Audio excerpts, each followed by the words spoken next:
All right, let's dive into something that completely changed the way we work forever. I'm talking about the division of labor. We're going to look at how this new system, called manufacture, basically remade the world and set the stage for modern capitalism as we know it. So, here's a question for you. How on earth could changing the way we make something as simple as a needle actually change the world? It sounds kind of crazy, right? But the answer to that question, well, that's where we find the birth of the entire modern production system. Okay, so to really get a grip on just how revolutionary this change was, we have to first take a step back. We need to look at the world before all this. Let's start our story in the age of the artisan, the independent craftsperson who was the king of production for centuries. So the artisan, this person was the real deal. They were a master of their entire craft from top to bottom. Just picture a shoemaker, right? They did everything, every single step, from cutting the leather to the final stitch. They had this incredible broad skill set. They talked directly to their customers, and this is a huge point, they owned their own tools. The source material has this great line for it. It says they were united with their means of production like the snail with its shell. They made a whole complete thing all by themselves. But then, things started to change. Big time. Around the mid 1500s, this totally revolutionary new system starts to pop up. It's called manufacture, and it just completely turned the artisan's world upside down. What's really fascinating is that it didn't just happen one way. It actually grew out of two completely different, almost opposite approaches. So, what even is manufacture? Let's break it down. At its heart, it's a system of cooperation built on the division of labor. You get a bunch of workers, bring them together under the control of one single capitalist, and you split up the work. And let's be clear, this isn't just a bunch of people happening to work in the same room. No, this is a very specific, highly organized system of cooperation, all designed for one thing: production. And like I said, it grew in two super different ways.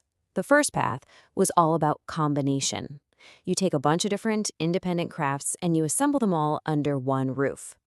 The second path, it did the complete opposite.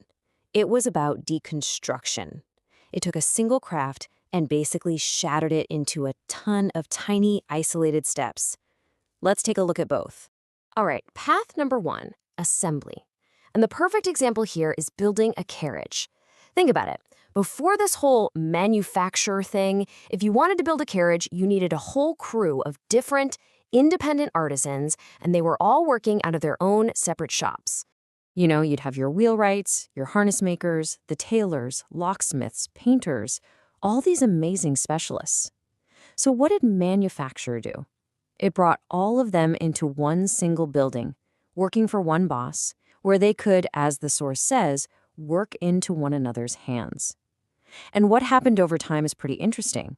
They slowly lost their general skills. They stopped being just a locksmith and became a specialist who only made locks for carriages, or a tailor who only did the upholstery. Okay, now let's flip it completely on its head and look at path number two. This one is the total opposite. Instead of bringing many crafts together, this path takes one single craft and just smashes it into a million little pieces. And the best example for this is something super simple: the humble needle.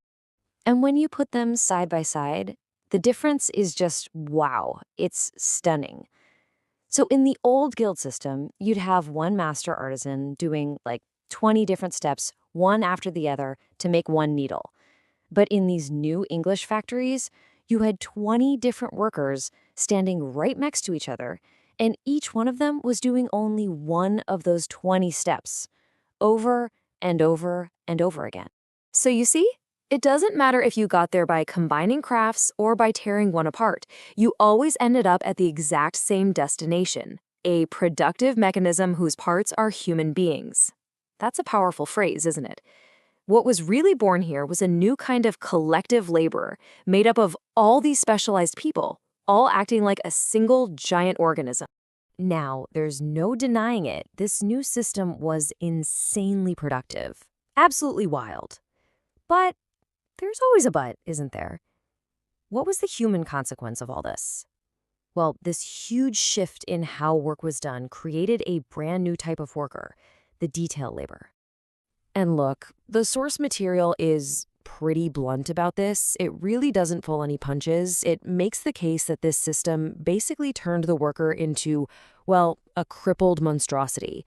By forcing them to get really, really good at one tiny little thing, it came at the expense of a whole world of other skills and instincts.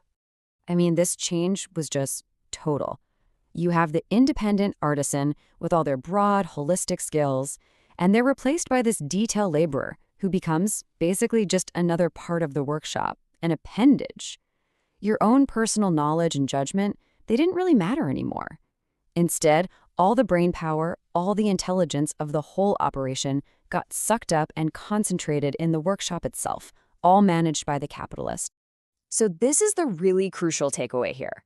It's a massive trade-off. As you can see, the productivity of the whole group just goes through the roof. It skyrockets. You can make way more stuff, way faster, way cheaper. But, and it's a huge but, all that gain comes at the direct expense of the individual worker.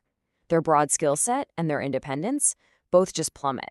And this didn't just change the work itself, it created a whole new social structure inside the workshop. Suddenly, you have a formal hierarchy of workers, right? And a wage scale to go with it. But maybe the biggest change was that, for the first time, it created this huge class of what we now call unskilled laborers. Their jobs were made so simple that training them cost almost nothing, which, in turn, drove down the value of their labor. Okay, let's pull back for a second and look at the bigger picture. We've seen how everything inside the workshop is about intense planning and total authority. But what was happening in the rest of society? How was labor organized out there? Well, the contrast it's pretty wild. So what you end up with is this incredible paradox. Inside the factory walls, you have what the source calls despotism. It's a system planned down to the last detail, all under the absolute, undisputed authority of the capitalist. But the second you step outside, you have anarchy, a world of independent producers all governed by the wild, unpredictable chaos of competition. They're total opposites, but they can't exist without each other. And this brings up a really, really important point. Think about it. An independent tanner makes leather, and they sell that leather. A shoemaker makes boots, and they sell those boots. But the detail laborer in a giant shoe factory, they don't actually produce anything they can sell. They don't make a commodity. It's only the finished shoe, the common product of everyone's work put together, that finally becomes a commodity you can buy in a store. Okay, so this leads us to the final and maybe the most important piece of the puzzle. What was the point of all this? What was the ultimate goal of this entire system, and why was it so absolutely fundamental to the rise of capitalism? Well, the results were nothing short of transformative. On one hand, manufacture created a whole new way to organize labor and unleash just an insane amount of productive power. But on the other hand, it did all that by, frankly, crippling the individual worker. It cemented what the source calls the lordship of capital over labor, and it branded the worker, and this is a chilling phrase, as the property of capital. Because when you boil it all down, the entire system was a brilliant and ruthless new engine for generating profit.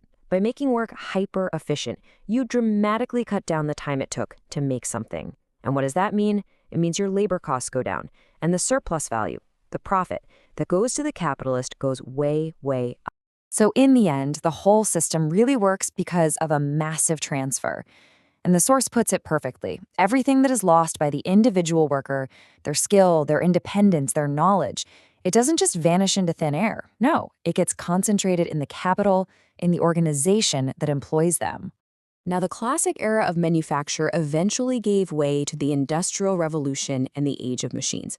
But its core ideas? The detailed division of labor, taking the skill away from the individual and putting it into the system, optimizing every single tiny task. Those ideas are absolutely still with us. You see them everywhere. So that leaves us with one final question to think about. This system revolutionized work hundreds of years ago, but how much of it do we still live in today?